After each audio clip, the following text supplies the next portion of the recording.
Hello guys, ఇవాళ వ్లాగ్లో మనము ప్రాన్స్ ఎలా ఇనపాలో చూపించబోతున్నాను. ముందుగా నేను ప్రాన్స్ తీసుకొని ఉప్పు పసుపు వేసి స్టవ్ పైన పెట్టుకోవాలండి. ఇలా పెడతాం వల్ల దీంట్లో ప్రాన్స్లో ఉండే నీళ్లు మొత్తం బయటకు వచ్చేస్తాయి. ఉప్పు పసుపు కలుపుతాం కదా, కాబట్టి ఆటోమేటిక్గా నీళ్ళు అనేది బయటకు వచ్చేస్తాయి. ఇవాళ పెసరట్టు చేయబోతున్నాను. పెసరట్టు ప్లస్ టీ అనమాట. పెసరట్టుకి నేను ఆల్రెడీ రుబ్బి పెట్టుకున్నానండి. ఇది మామూలుగా పెసరపప్పే, పెసలు కాదు, పెసరపప్పుతో చేస్తాను నేను పెసరట్టు. చాలా బాగుంటుందండి. ఇలా కూడా ట్రై చేయవచ్చు మీరు. ప్లస్ నేను ఇక్కడ చికెన్ కూడా తీసుకున్నానండి. చికెన్ను ఉప్పు పసుపు కారం వేసి మ్యారినేట్ చేసి పెట్టాను. నెక్స్ట్ వ్లాగ్లో పెడతాను, ఎందుకంటే చాలా పెద్దదైపోతుంది ఈ వ్లాగ్, కాబట్టి కట్ చేశాను. నెక్స్ట్ వ్లాగ్లో ప్రాన్స్ అని పేరు చూపిస్తాను. ప్లస్ చికెను ఇవాళ ఎర్రగడ్డలకు వస్తున్నానండి. ఎర్రగడ్డలు దేనికంటే చికెన్లోకి ప్లస్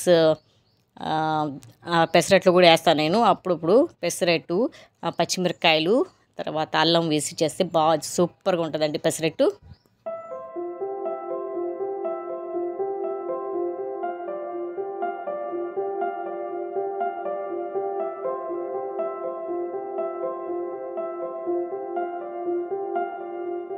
అన్నీ కట్ చేసుకున్నాక మిక్సీ పట్టుకుంటానండి నేను, ఎందుకంటే చికెన్లో పేస్ట్ వేసి చేస్తానన్నమాట. చాలా బాగుంటుంది చికెన్ ఫ్రై. ఈ విధంగా చూడండి, దీంట్లో నీళ్ళు వచ్చేస్తున్నాయి, కనిపిస్తున్నాయి మీకు నీళ్ళు బాగా ఉడికిపోయినట్టే. ఇక టైం ఏమో 9:30 అయిందండి. ఇంకా పెసరట్టు చేసే టైం అయిపోయింది.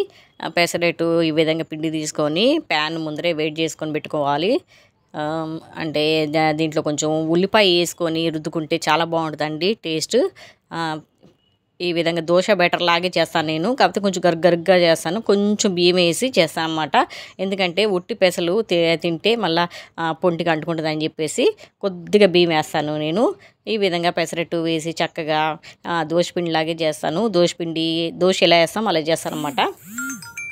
దీనికి చుట్టూరు నూనె వేసుకొని చేసుకుంటానండి. 2 సైడ్లు వేపుకుంటాను, అంటే ఎర్రంగా అయ్యే వరకు, గోల్డెన్ కలర్ వచ్చే వరకు సూపర్గా ఉంటుందండి. ఇలా కూడా పెసరట్టు చేసుకోవచ్చు. పెసలు లేని వాళ్ళు ఇలా కూడా ట్రై చేయవచ్చు, చాలా బాగుంటుంది. నేను ప్రతిసారి ఇలాగే చేస్తూ ఉంటాను. దీంతో పాటు టమాటో చట్నీ కూడా చేస్తూ ఉంటాను. దీని కాంబినేషన్ అన్నమాట, సూపర్గా ఉంటుంది. నేనైతే 2 పెసరట్టు వేసుకుంటానండి, ఎందుకంటే 2 ఎక్కువ నాకు. దీంతోపాటు టీ కూడా పెట్టుకుంటాను. చూడండి పెసరట్టు 2 వేస్తున్నాను, అది కూడా స్పీడ్లో పెట్టేస్తాను.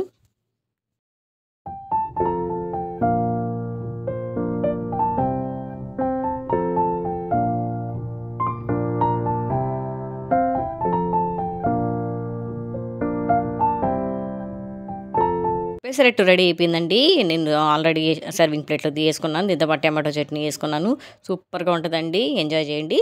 పెసరట్టుతో పాటు టీ తాగితే బాగుంటుందండి, కాబట్టి టీ కూడా పెట్టేసుకుంటున్నాము. ఈ విధంగా పాలు పోసుకొని కొంచెం నీళ్లు పోస్తానండి, ఎందుకంటే నాకు పాలుగా ఉంటే నచ్చదు. కొంచెం నీళ్లు పోసి టీ పౌడర్ వేసి చక్కెర వేసి మరగబెడతానండి.